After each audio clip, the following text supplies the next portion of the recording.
At POPVOX Foundation, our mission is to help representative bodies keep pace with the rapidly changing world. And as we all know, the world is changing, especially rapidly due to AI. So that is one of the reasons that that's become such an important part of our work. And we're so grateful to have the partners here to join us in those efforts. And with that, I am very happy to pass over to Dr. Hannah Muzi of AFRIPAL. Thank you very much, Mercy. It's also a pleasure to be here with you too, and the team from POPVOX Foundation, and also with the team from WFD, who I'll be introducing later as we go along, in the session and in our programming. From AFRIPAL, again, it's a pleasure to be part of this webinar. And I would like to welcome all the members that we have on the call to this webinar. This webinar is, again, based on the foundation, the fact that, AFRIPAL is, a platform that provides strategic dialogue on parliamentary democracy and legislative affairs on the African continent. So we basically strive to create a platform that creates a bridge between research, knowledge exchange, and collaboration among various stakeholders in relation to parliament and legislative affairs, again, and not just on the continent, but globally.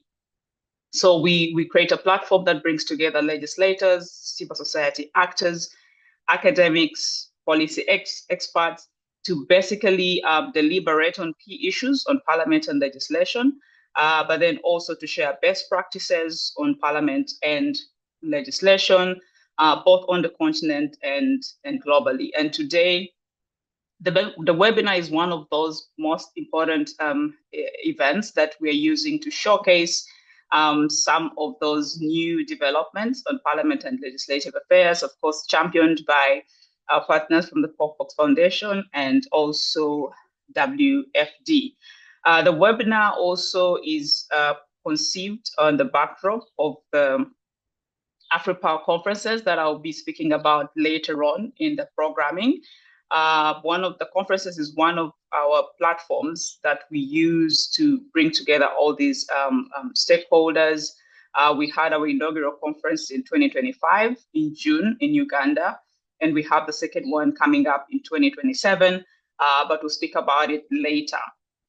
Now, the theme for that conference is African Parliaments in the Digital Age, and we thought it would be better to start this conversation by having an info session on modern legislative tools for African parliaments.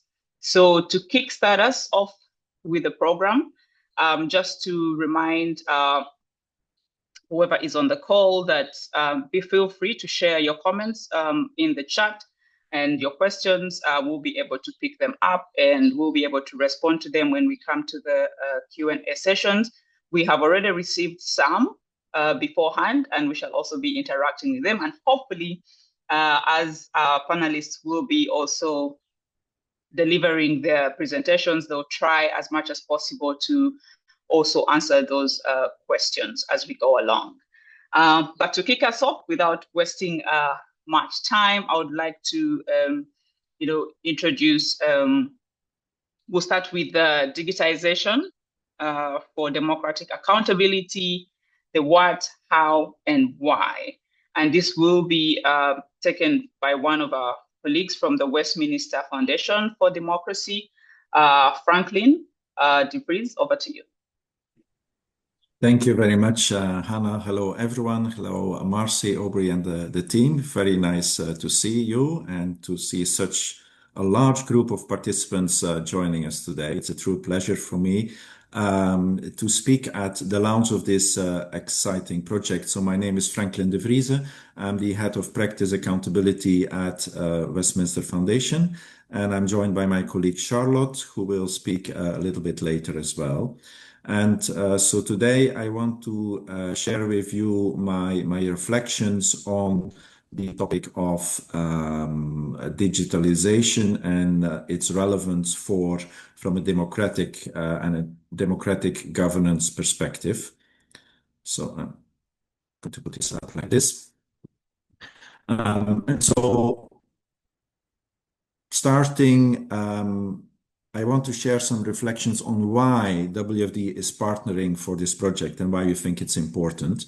So as an international democracy organization, we are focused on improving the quality of democracy, the quality of participation and governance, and making them more inclusive and accountable. So is technology a determining factor in the governance of a country? Yes. Does technology lead to better governance, more accountable governance? Yes, maybe, sometimes. And so my central message today is that digitalization is not democratic in and by itself, but the value of digitalization lies in whether it helps democratic institutions to address real-world problems, become more accountable, and improve citizens' lives. So let me elaborate on this a bit more. And so the first one is around digitalization as a means. And one of the biggest misconceptions is indeed that digitalization is inherently beneficial for democracy.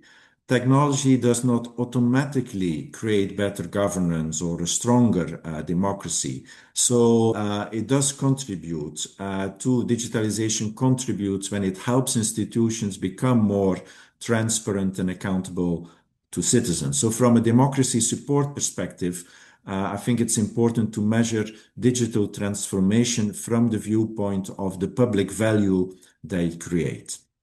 Second is that indeed digitalization can bring government closer to citizens. And one of the most powerful contributions of digitalization is indeed reducing the distance between citizens and public institutions, because digital platforms can help citizens to access public services, to participate in consultations, to monitor public spending, to engage with parliamentarians and provide feedback on policies. And in many countries across the continent, mobile technologies have become an important channel for connecting citizens with government institutions, particularly in remote areas where physical access can be limited.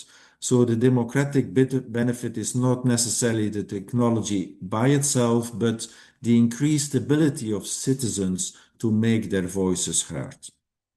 Also, transparency. Transparency can become more proactive rather than reactive through digitalization. Traditionally, citizens had to request information. Digitalization allows governments and parliaments to proactively publish information on budgets, legislation, parliamentary proceedings, and public spending.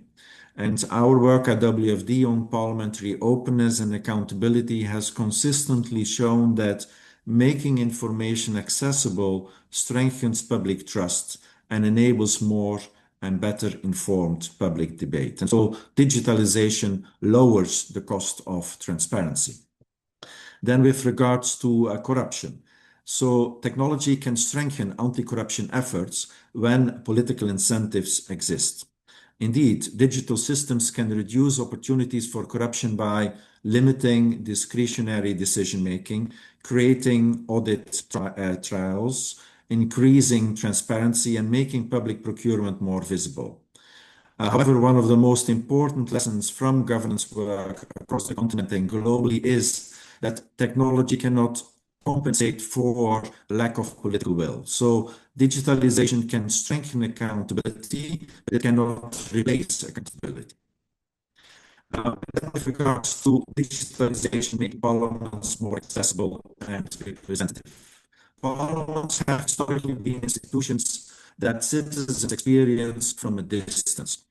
Digital tools allow parliaments to change that and to, for instance, organize live stream proceedings, conduct online consultations, publish legislative information more effectively, and reach younger generations. And of course, I think the COVID pandemic accelerated many of these practices, and also many parliaments have retained them because they expand participation. So the democratic value really lies in broadening access to these legislative processes. And then, of course, we need to speak about AI, which offers opportunities to strengthen parliamentary effectiveness. And I think the emergence of AI creates new possibilities for parliaments by analyzing large volumes of information, support legislative research, improve public engagements, and strengthen cybersecurity. And that's also one of the reasons why WFD supported the development of the guidelines for AI in Parliament, which, by the way, I will touch upon in a bit. But I think the objective is therefore not simply to introduce AI in Parliament, but to ensure that AI is used in ways that strengthen democratic values like transparency and human oversight. And then a couple of words on inclusion, where again, digitalization can support inclusion, but it may also deepen exclusion. So a fair society requires that digital transformation benefits everyone. And in many countries across the continent, we see that there are indeed inequalities in internet access, in digital literacy, in affordability, and in language accessibility and access for persons with disabilities. So if these issues are ignored, digitalization can unintentionally widen existing inequalities. If they are addressed, they can indeed help to overcome and shape inclusion. So democracy-focused approach, therefore, needs to ask who is left behind and who can we include in a digital approach. Successful digital transformation, therefore, depends to a large extent on the governance of the institutions. And so, if I were to summarize all of these points in one sentence, it would be that digitalization delivers democratic value, not when it makes institutions more technological as such, but when it makes them more accountable, inclusive, and responsible through the technological means, and in that way, solving real-world problems of citizens. Now, the most important point is, of course, the more practical approach. How does WFD work on these issues? So as an international democracy organization, we work on quite a number of thematic areas, as they are here shown on screen. From political party work to electoral integrity, from environmental democracy to inclusion. And two relevant areas here for us today is tackling information disorder and maximizing the benefits of technology.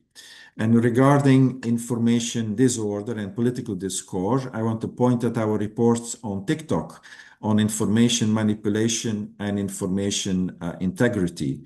And my colleague Charlotte will also speak more about that. Regarding maximizing the benefits of technology, I want to point out our guidelines on AI in Parliament as an open source document on the responsible and ethical use of AI in Parliament, and you can download it for free with the QR code on screen. So it's developed by 22 experts from 16 countries and now available in 10 languages. And it speaks in detail about how to integrate AI in a parliamentary workspace. So based on these global guidelines, several parliaments have started developing their own national guidelines, which is something we encourage very much. And last week, we launched the book Cybersecurity for Parliaments. Also, this book you can download for free with the QR code on screen. And so the background to this initiative is the fact that many parliaments have become a target and are being attacked on a daily basis by domestic and foreign malign actors. We look into the question how prepared parliaments are to resist these attacks, to be resilient, to continue functioning in a highly volatile cyber landscape. So this book looks into phishing attempts and deepfakes, but also how parliaments can use AI to detect and counter cyber attacks. So going forward, I want to mention two new initiatives currently being prepared. The first is the development of an AI tool to support post-haste scrutiny. I will assist parliamentary staff in conducting an ex-post impact assessment of legislation in a systematic way and human supervision. This is a project in close cooperation with POPVOX Foundation for leading the technological shaping of the tool. And I think we are now ready to roll it out to parliaments around the globe. So if you're interested, please get in touch. And finally, I also wanted to mention and to announce for the first time that we are preparing a certified course Listed Food and Impact Technology, certified by the University of London in partnership with POPVOX and organizations. So this course will take place in February and March next year, and registration to actually next week. So we hope that you will join us on that occasion. So this is the information I wanted to share with you today. I hope that provoked some interest. And now I'll hand over to my colleague Charles to continue the introduction. Thank you very much.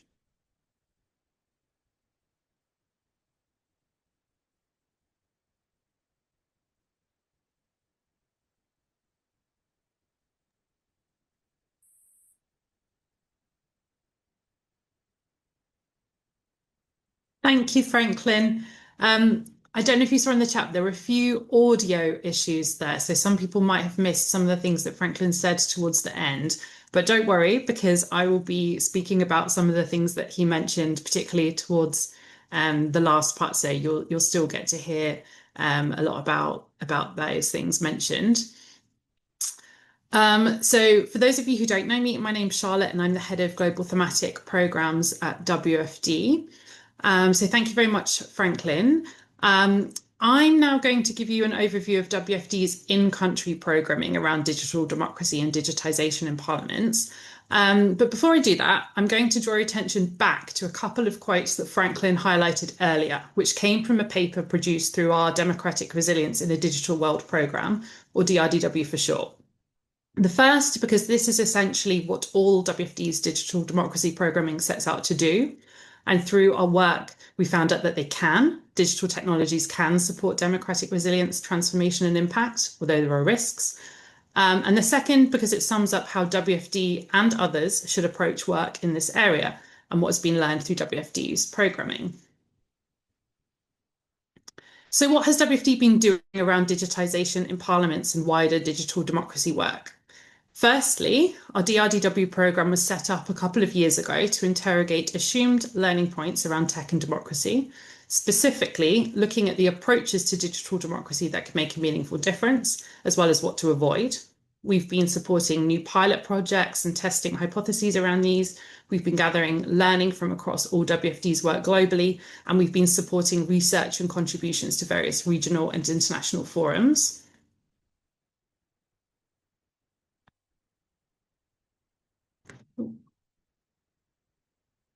One of the pilot projects WFD supported was in Kenya, where our team tested the use of an integrated mobile phone-based system to vote in mock internal party elections. A local Kenyan developer developed the tech, and the two political parties initially piloted its use. The pilot demonstrated that tech can increase participation, as we saw over 50% of political party members participate when they could vote on their mobile phone, as opposed to having to travel distances to vote in person, which is 50% instead of the usual 5% or a huge 90% increase. We also found the tech could be used for membership management and for opinion polling, etc. However, there are also risks of this kind of tech. For example, it's important to try to address the digital divide to ensure robust security of the system and public trust in the system, etc., before rolling it out in real elections. So while there is huge potential for this tech, it's important for digital support to be integrated into broader efforts that build trust, empower local actors, and foster genuine community engagement. Lack of tech is often not the problem, and tech alone is not going to provide the solution. It's underlying policy, process, and governance failures, which are often the root causes. And we have to ensure that any digital innovations we support really do contribute to solving democratic problems. And I'll note as well, because I think I saw that Mollen, who's our country director for Kenya, is on the line. So if anyone's interested in finding out more about this, please do drop her a note.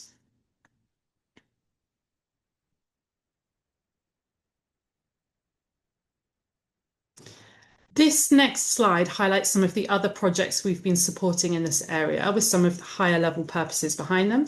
For example, increasing participation, increasing transparency, preventing corruption, etc.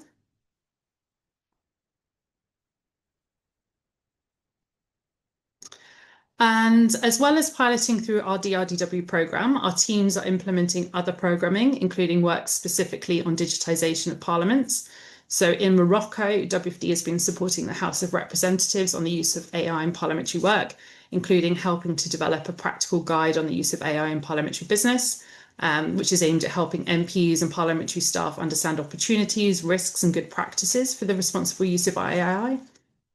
The House has also demonstrated commitment to this agenda through its OGP action plan, which includes a dedicated commitment on AI, and this is focused on exploring how AI can contribute to improving parliamentary processes, strengthening openness and transparency, and enhancing engagement with citizens.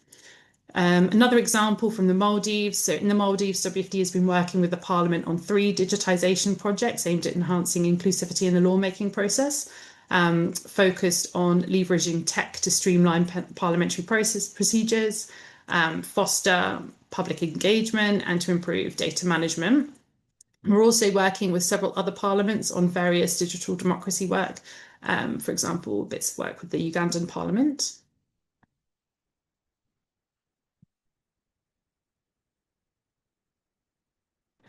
So those were some examples of our in-country programming. I'm now going to talk a little bit about a couple of new projects we're working on, some of which have already been mentioned by Franklin, but I know there was a bit of issue with the internet, so you might not have heard it. And they're also important, so I'll mention them again anyway. The first is PLS Assist. So PLS Assist is an AI-empowered structured platform to support PLS, or post-legislative scrutiny. WFD and POPVOX have been working together to design a platform to help parliamentary staff and others conduct their PLS inquiries faster and with greater confidence, but critically, without replacing human expert judgment. Following initial prototype development and a very, very positive testing phase, we're now launching a second phase focused on real-world testing of the prototype in English-speaking parliamentary settings. And this phase will involve collaboration with partner parliaments to 1, test the prototype during live PLS exercises, and 2, to help us refine the platform based on practical experience and feedback. If anyone on the call is interested in testing PLS Assist, or you know someone who would be, we would really love to talk to you about this, so please do get in touch.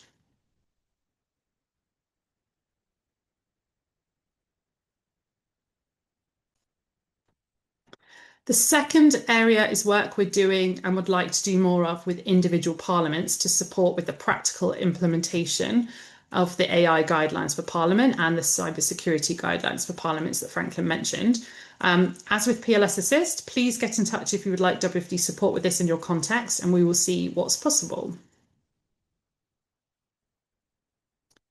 Thirdly, we will be delivering 2 hybrid certified courses on legislative scrutiny and tech next year.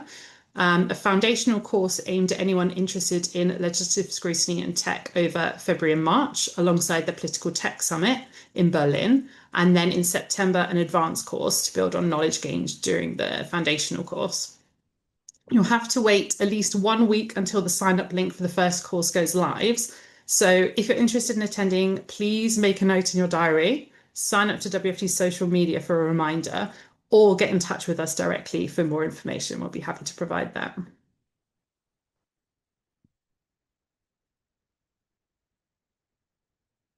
Finally, I've included new projects and innovations here, a slide for itself.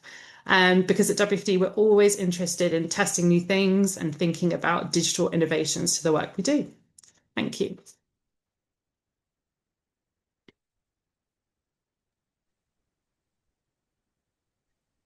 Okay, thank you very much, Franklin and Charlotte, for that introduction brief about how WFD is engaging with digitization to support democratic governance and setting the future, setting future-proof expectations, especially with the aspects of AI and how they can be beneficial to, Parliament's functioning. And thank you for sharing with us also some of the, examples where they have already been piloted. I know we had some of the questions, from some of the participants about what are some of those examples of areas in which some of these digital technologies, such as AI, have been piloted, on Africa. And we thank you for sharing some of those. I think when POPVOX Foundation comes on next, we should be able to hear some of those also examples to basically be able to give some of our audience confidence that this is not something that is idealist, it's something that is actually happening on the ground. We'll take questions at the end, and I think just in order to save time, I would like to welcome POPVOX Foundation to take us now from basically introduce to us from paper to data building modern parliaments. How does that look like? I know it may sound like the base of everything else at the beginning, but it's one of those important ways in which we can actually see that it's possible, for parliaments to live in the modern era, and to borrow Mercy's words, to keep the pace, with technology. Over to you, Mercy, and the team. Hannah, thank you. Go ahead, Marcy. And over to you, Aubrey.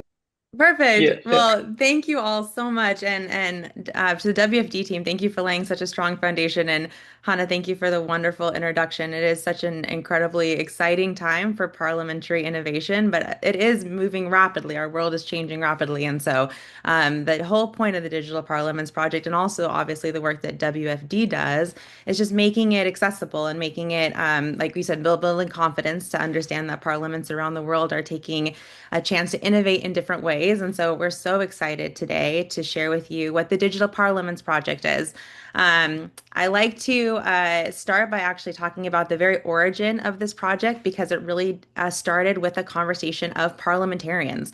Back in September of 2024, there was a convening that took place in Miami with a bunch of parliamentarians from across the Caribbean region, actually. And one of the breakout sessions of the event was actually focused on modernization and kind of parliamentary operations. And there was this big breakout session and brainstorming among the parliamentarians about kind of shared challenges and what were their barriers to innovation.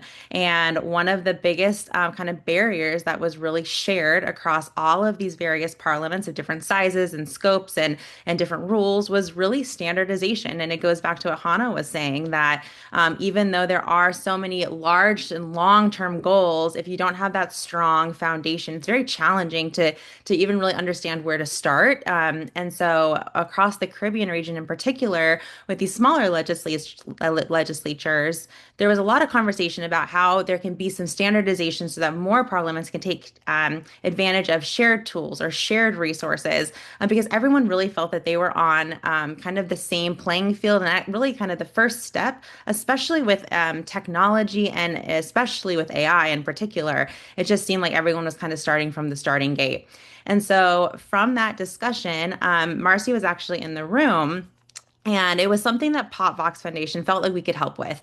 It seemed like a lot of the need was just convening people and really hearing about where that kind of base problem started, like where were the standardization issues with these parliaments that were shared.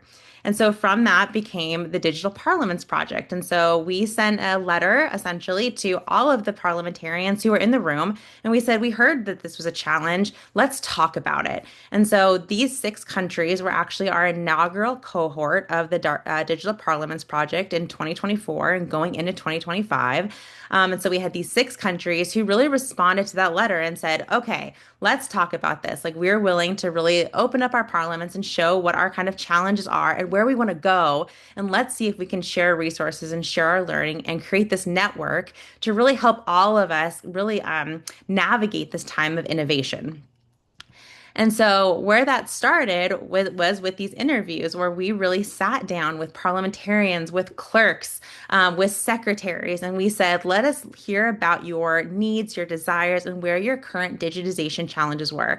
And as you are all completely familiar with, everyone is at a different starting point with this. Some parliaments had started some digitization and some digitalization work. Others were still completely paper-based and didn't know where to start. Some had a functioning website, others didn't. Everyone was really kind of across the board. But through all of those conversations, these were the 6 themes that really kind of came and kind of rose to the top as being common kind of shared areas of focus across these parliaments. And so the biggest one was records digitization. Even countries who had started with some kind of digitization effort had some challenges, because even if they were able to take their paper records and get pictures of them, they weren't as searchable as they wanted them to be, or once they got the digitized data, they didn't know what was the next step. How do you make that data more public to members and to the public? From there was actually then kind of all these spin-offs of once you have good data because you've digitized your records, how can that help you use AI? How can that help you with a more modern website? How can it help you have better just standards for data access generally so that researchers and students and other parliamentarians in other countries can access it and learn from you? And how does all of this lead to you being part of a network of all of these different parliaments who are piloting new tools and really leading? And so these 6 themes became our foundation and our scope for the Digital Parliaments Project. And we really listened to these areas of focus and thought, well, this is where there is not only a need, but also an interest to see progress at this time. All of those, though, started with that big first theme, which was digitization. And so one of the incredible kind of moments that we're in with artificial intelligence, which Franklin briefly touched on, was the idea that AI really does streamline a lot of these processes of digitization that in the past have been really heavy lifts for parliaments. They've been very expensive. The OCR technology has been very expensive, these bulky scanners. You have a lot of person time that's required to have a secretary or a clerk staffer sit through and scan everything. AI really has created tools and a whole kind of new era of possibility for parliaments to digitize their records. And so that was where we decided to start as the Digital Parliaments Project, was to actually sit down with countries and figure out how we can get their information, their rich context of their laws, their Hansards, all of their debates out of physical books that were on bookcases, and how we can turn that into data that then unlocks for those parliaments the ability to really participate in kind of the modern technology world. And it really has led the parliaments who participated to really leapfrog from paper to AI capable. And that has actually happened through a dashboard that we built as part of the Digital Parliaments Project as one of those shared resources that we talked about at the beginning. And it's called Parlink. We realized that a lot of the innovation that needed to happen needed a tool. Everyone needed a platform to actually do the digitization on. And we wanted to show what was possible. And so Parlink is a free dashboard available to the countries who are part of the Digital Parliaments Project because it's in beta. We're building it with parliaments based on their need and their experiences, because once again, every parliament is a little bit different. And so it's a website that is specifically sign-on access only just for parliamentary staff. It's meant to be an internal tool just to help with internal operations and innovation of those operations to really, once again, help you just understand that innovation right now is possible. There is a way to start making progress on digitization backlogs and to start working with AI in your parliaments. And so how Parlink works is there's lots of different features on it, and we're rolling out more features constantly because of our partnership of hearing what different parliaments need. But that base functionality is digitization. And so with a scanner that we set up with you, or we can share and talk to you about, it's small. It's like a little arm scanner. It has the ability for you to sit and take pictures of documents, and then it's really just drag and drop. Or if you already have digitized documents in PDF form, then those are drag and drop onto the platform. And the magic of the Parlink platform is that with AI built on the back end, it reads all those documents and then it creates very strong structured metadata on the back end that's customized to your parliament. And so it doesn't only just digitize, it actually digitalizes everything in your parliament and makes it this really, really strong metadata, which then is that really solid foundation to then build on top of with the future tech innovation that you might want to continue with in your future. What in practice, what that looks like is that, as you can see, this is an example of a Hansard from Dominica that we helped digitize with them. You have the actual blue book. When it's scanned in, the back screenshot is what the profile for the document looks like. So it pulls up all the information, and it's all AI generated. And so as soon as you drag and drop a document over, you end up actually having all of the data available within a couple seconds, maybe a couple minutes if it's a couple hundred pages. And so you have these really dense information pages that help you really navigate parliamentary information. And then all of the documents that are scanned show up in a document library. And what that then enables is the ability to actually use an AI chat within Parlink to explore those documents in natural language. So you can say, speaker, Isaac had some comment on environmental policy back in 2016. We think it was in March. Can you find it for me? Or what can you find? And it can find all of the times when Speaker Isaac, who is tagged as a person in the parliament, also mentioned the environment in that year. And not only is that kind of search available across the entire document library, but it's also actually available per document. And so you can engage with your documents in your parliament as if you're having a conversation with them. And that's all because of that structured metadata that's created on the back end, which once again is now such an easier lift because of the AI capabilities that are now possible. The next step is going back to kind of all of those themes that we heard. Once that data layer is set and secure and really kind of filled out to match your parliament, it really opens up a lot of doors to help kind of solve all of the other points of interest that parliaments mentioned to us who are part of the Digital Parliaments project so far. And one of the biggest ones was a really great independent parliamentary website, something that's functioning and that's easy to take care of. It's a lot of people time to take all of your data in the parliament and try to keep a website updated that the public can access, or even that your members can access and see what's happening. One of the best parts about having really strong parliamentary data is that there's modern tools now that if that data exists in some place, you can actually have it automatically pull over and populate a website for you.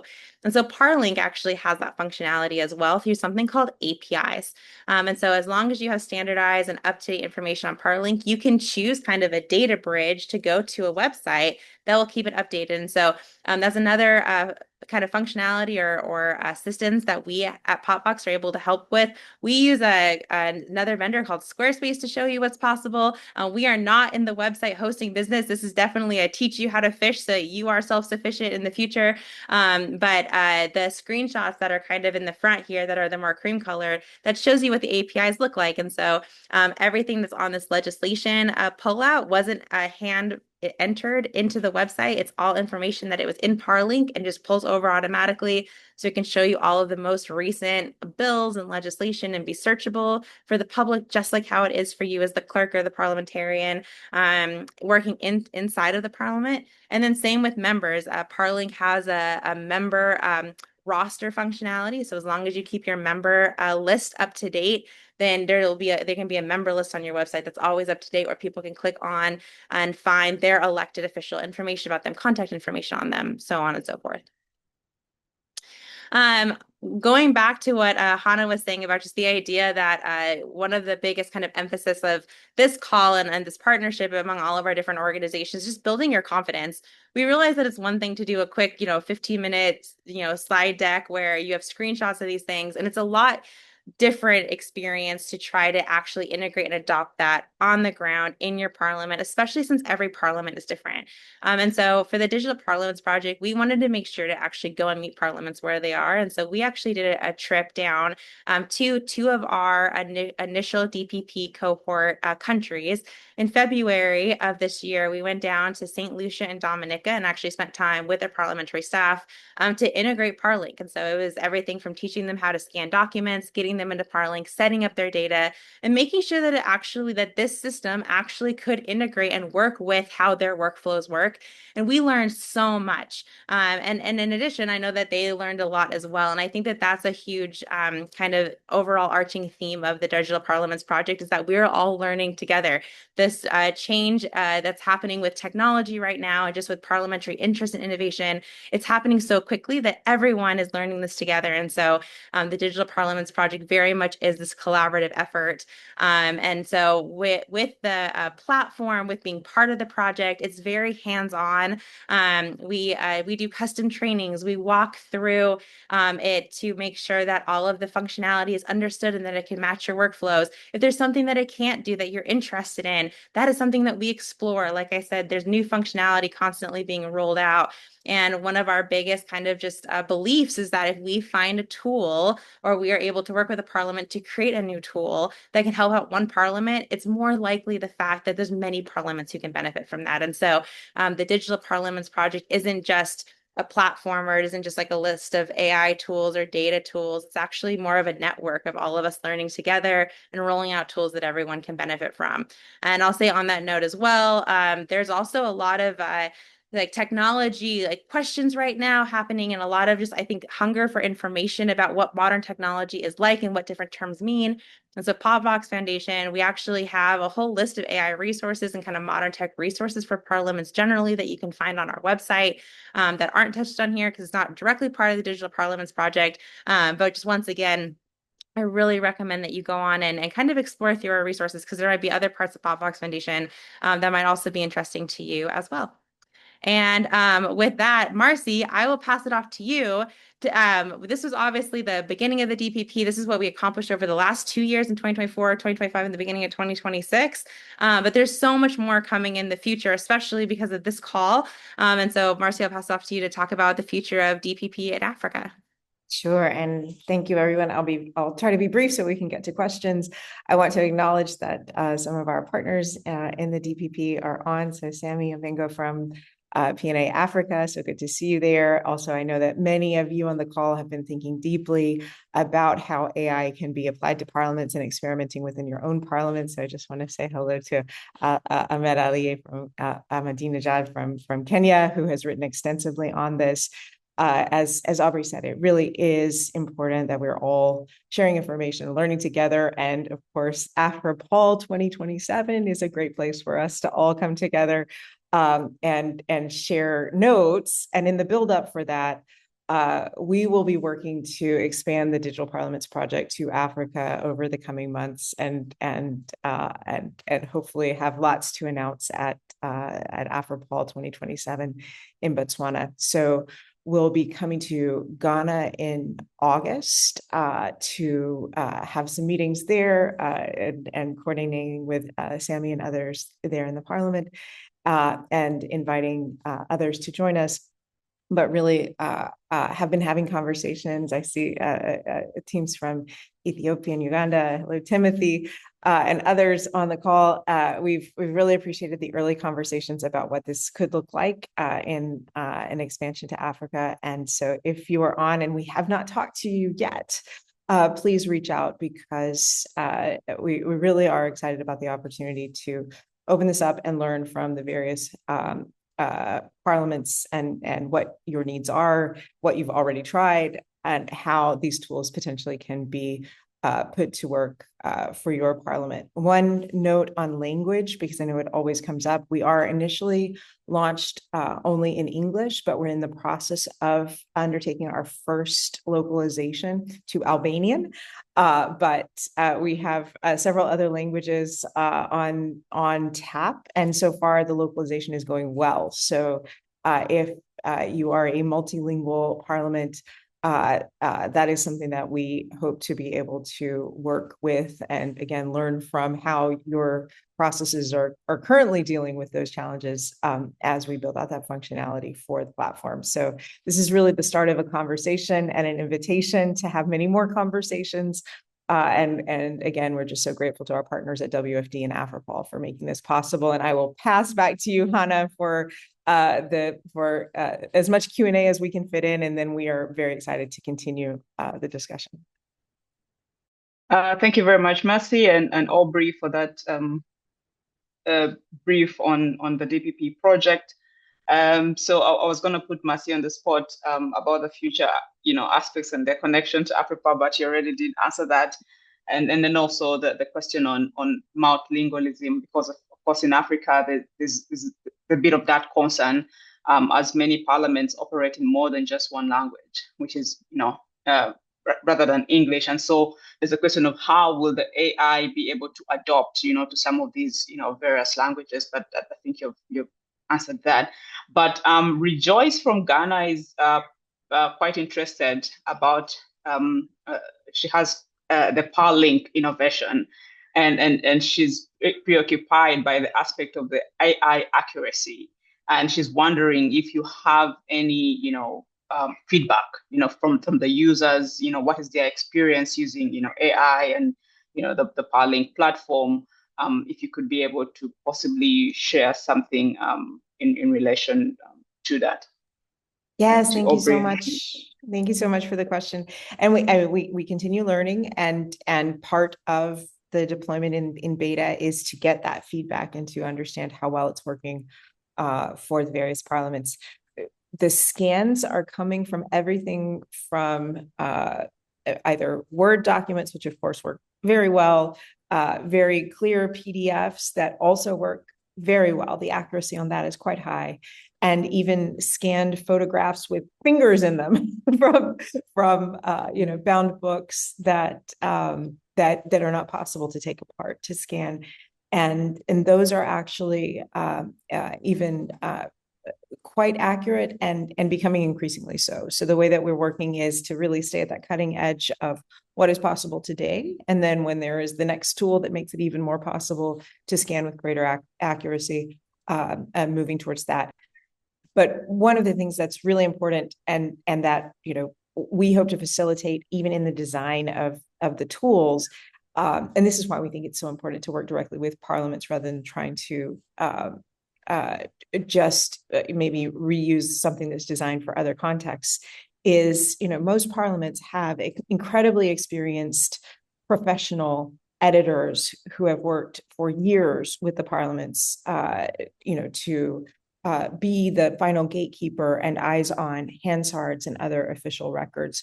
So we think it's essential that even with the scanning, the stage at which the very experienced professional humans that do this work and have for decades are able to review and edit and even find places where there are perhaps particular words that need to, especially in multilingual parliaments, stay translated into their original. Those are the kinds of nuances that we really are working towards facilitating for the parliaments, so that, again, the very specialized processes that exist in these parliaments are able to be preserved as a part of a digital process. Aubrey, you'd like to add something? The only thing that I'll add about the AI accuracy is that the way that we've designed the AI tool within Parlink is it's specialized to the data that is to your parliament. And so when you are interacting with those chat functionalities and you're asking it questions about what's happened in your parliament, or what's the newest on policy in a certain area, the only place that it's going for that information is just what's in your document library, so what you've uploaded as kind of a closed data set.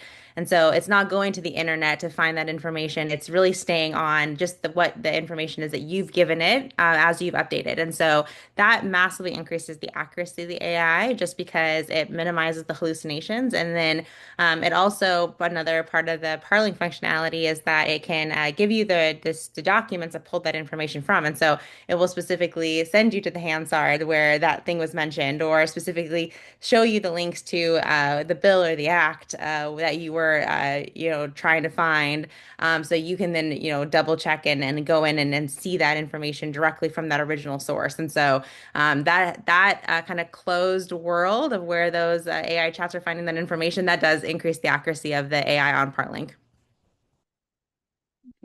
Thank you very much, Mercy and Aubrey. There's a question in terms of protection, safeguards, and I'd like to direct this to Franklin and Charlotte. I know you spoke a little bit about some of the guidelines that WFD has come up with in regard to AI and its use in Parliament, cybersecurity guidelines. And so I'd like to find out, what are some of the limitations that you could possibly envision with implementing some of these guidelines, and how do you think they could be mitigated? But then, of course, there's a member from the audience who's also concerned about, the aspect of protection, privacy safeguards, when it comes to, of course, operating in the digital age. Perhaps later on, Mercy and Aubrey, you could also supplement on that in regard to the DPP project, on how you have embedded some of those, aspects in. But Franklin and Charlotte also, I'm wondering if you could also speak to the aspect of public participation and and engagement when it comes to the lawmaking process, especially in the digital age. How does AI ensure that the public has access to some of these documents, and the public can also participate? Because there's also the feeling that digitization in its sense can tend to be elitist and exclusionary, on the other hand. So If you could please speak to that. Thank you.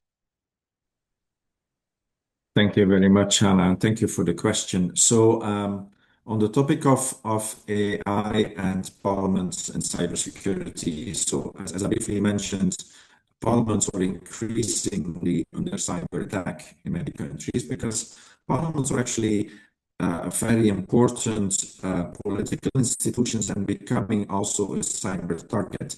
So what we see in practice is that AI is being used in these cyber attacks by creating deep fakes, by making very sophisticated phishing emails, by looking to impersonate other people and trying to circumvent existing established cybersecurity protocols. So it's not an easy task for parliaments to counter that. I would advise that it's important for a parliament cybersecurity team to cooperate with other cybersecurity teams in the country and in the state.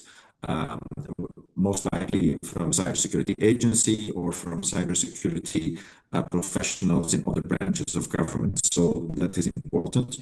But we can also see that AI can be used to actually counter cybersecurity risks as well. And so in that sense, I think AI can be very useful. It's not just a risk factor, but it's also an opportunity to actually strengthen Parliament's resilience. On the issue of citizens' engagement and citizen participation, I think one of the key questions for citizens to look at with regards to AI is the question of explainability. So when governments or parliaments are using AI in drafting policy documents or in their communication, it's important that it's being communicated to the public. It's not being hidden behind.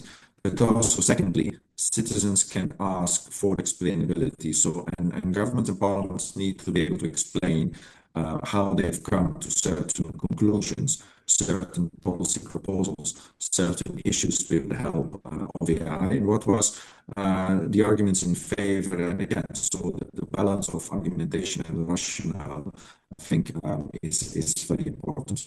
So in that sense, I think that's the first. The second, I would say, when parliaments are developing plans for digitalization and parliaments are developing AI plans and strategic plans, it's important that citizens are consulted on that citizens have an opportunity to have contribution about the development of digitalization and AI strategic planning. So it's not just AI plans and digitalization plans are not just the job of the ICT department in Parliament. They are the job of also the leadership of Parliament, and they are also an opportunity for citizens to contribute to that. Individual citizens, but also specialized civil society organizations, various stakeholders, as well as private sector and business community as well. So I think when a public institution as Parliament is engaging in this debate, it's important that they have a very broad engagement and include as many as possible. And I would say with a specific focus on the vulnerable groups. So, for instance, persons with disability, people in different language communities, it's important that they can also have access to the information, that they are included in that. And in that sense, I think Parliament has an opportunity to demonstrate what inclusion actually means in a digital age. Thank you. Thank you. Thank you very much, Franklin, for that clarity. Charlotte, do you have anything to add? Not too much to add. I think I'll just add that kind of going back to what we covered in our slides about understanding the problem and what digitization can really solve. So not digitization for digitization's sake, but really integrating it into broader efforts to build trust, empower local actors, foster community engagement, understanding what the root causes are and how digitization can be helpful in that. And on the inclusivity side, designing things that are inclusive from the outset and having an inclusive process in designing things, similarly to how Marcy and the team are working very closely with parliaments themselves to develop the tool rather than taking, something that's already out there and trying to apply it to the parliamentary context. Yeah, I'll leave it at that. Thank you, Charlotte, for that clarity. Marcy and Aubrey, would you like to speak to the aspect of, data protection and privacy and how the DPP project is possibly addressing that? Yeah, and I've tried to be responsive in the chat because I know we have such a short time. It's a very important question, and I will say we are building with the intent of helping public data be more accessible. So we really encourage people, don't put personally identifiable information or classified information or protected intellectual property into the system. Certainly we have best practices for account security and things like that. But our primary goal with the system is for the information that parliaments have created and maintained over the years that is so valuable for the history and law and culture and legal structure of these countries, to just help it be more organized, standardized, available, and accessible, so that it can then be used for the benefit of both the parliament and the people. Thank you, Mercy. Aubrey, Jack is particularly interested in any real examples beyond document digitization. What specific AI-powered research tools, could do, in terms of automated bill submissions, cross-referencing of committee reports. I know you've spoken about, Parlink. Maybe you'd like to throw more light, on that subject. Yeah, absolutely. There's so much opportunity, and I think that there's still so much exploration happening about the tools that are both commercially available and ones that are being custom made for parliaments individually. And I think that when it comes to what AI is able to do with parliaments, it is really worth exploring, but also understanding their limitations. So, for example, there is a lot of capacity building that can be done in parliaments by using the commercially available large language model tools. And so just using like ChatGPT, Claude, Gemini, and exploring how those can, once again, do those bill summaries or help with translations or help with a bill ideation or policy ideation and come up with new ideas or new strategies. That's possible. With Parlink in particular, it's been really interesting actually with the AI chat that we enabled, because originally we created it to be a search function, like a really advanced search function that you can use natural language with to once again kind of search through your entire parliamentary collection without having to rely on your parliamentary secretary historian to remember what happened in like the 60s or the 70s or more recently last week, 2 months ago, anything like that. And so that was how it started, but it's been incredible to see how just the base capacity and functionality of the technology, what it's capable of, because we were exploring with it a couple weeks ago even, and we're chatting with a bill on Parlink and saying, summarize this bill for me. What does it do? What were the outcomes? What kind of oversight questions would be good for me to ask if I'm a parliamentarian about this bill? What if I were to introduce this bill again, or if we are bringing this bill up for consideration, what are some amendment ideas of how it could be modernized or updated because of how the world is now? And the Parlink chat answered those questions. And so it is pretty incredible with what's possible. I think that there's a lot more possible with AI boosting parliamentary operations than people realize. I think a lot of it is limited by our creativity of understanding. And so I really recommend, if you haven't yet played with an AI tool, or if you are interested in joining the Digital Parliaments Project and getting access to Parlink and seeing what that's capable of, it's really worth going on and asking the tool, I am a parliamentarian, or I am a clerk, or I play this role in my parliament. I'm curious how AI or you as this chatbot can help me in this way. And it might be able to answer you and actually walk you through use cases. And I think that kind of self-exploration of how it personally can help you and what you do, because you are all so busy and do so much. I think that that's really where you can see adoption really happen, is kind of on a person by person workflow basis. Thank you, Aubrey, for that. Maybe you could possibly add something also to do with, of course, there's always an issue about data ownership and sovereignty, especially with the TPP project. So there's obviously a question on who owns the data, who controls it, when parliamentarians or parliamentary staff get to use some of these platforms. So it's a concern. Yes. So just to clarify, with Parlink itself, whoever is adding the data to the platform retains the ownership. So the ownership doesn't change from the data, okay. And you're welcome to take it at any time. It is as soon as you share it to the Parlink platform, it's available via API, so that you can host it in any format that you would like, but you can also delete it at any time, download it at any time. If it's helpful for us to help you take those into a server that you have somewhere, we're very happy to do that. So it really is just a place for converting the data into standards that are more usable. And if you want to bring the data in and convert it and create the metadata and then take the data out, that's fine with us too. It's just a tool. Okay, thank you for that clarity. So perhaps as we come to the close of this Q&A, unless if some other questions come up, Franklin, you in your presentation, you mentioned the fact about how no one true parliament is the same, which is essentially the case for African parliaments. So there's always this question of the interoperability, across African, parliaments, for example, in terms of the AI guidelines for parliaments, how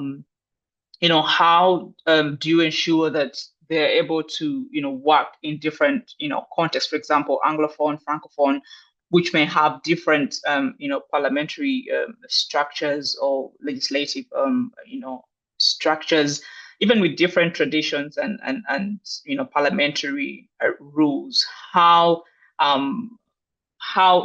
relevant are these guidelines for all these types of parliaments, or is there a way in which they can be contextualized to different parliaments? Hopefully you and Charlotte could be able to speak to it. Thanks. Yes, very important question. Of course, we could have a whole webinar dedicated to this question as well. But I would say just in a couple of words that